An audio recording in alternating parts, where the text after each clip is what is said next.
बिस्मिल्लाहिर्रहमानिर्रहीम।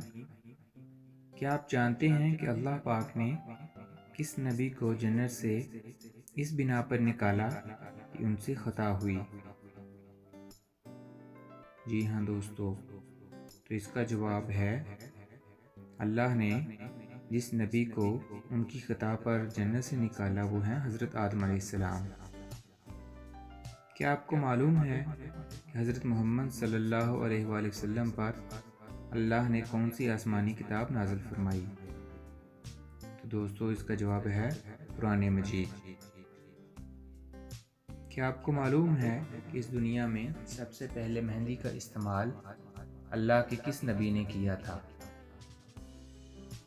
जी हाँ दोस्तों, तो इसका जवाब है कि हज़रत इब्राहीम अलैहिस्सलाम ने अल्लाह पाक के वो नबी हैं जिन्होंने सबसे पहले मेहंदी का इस्तेमाल किया।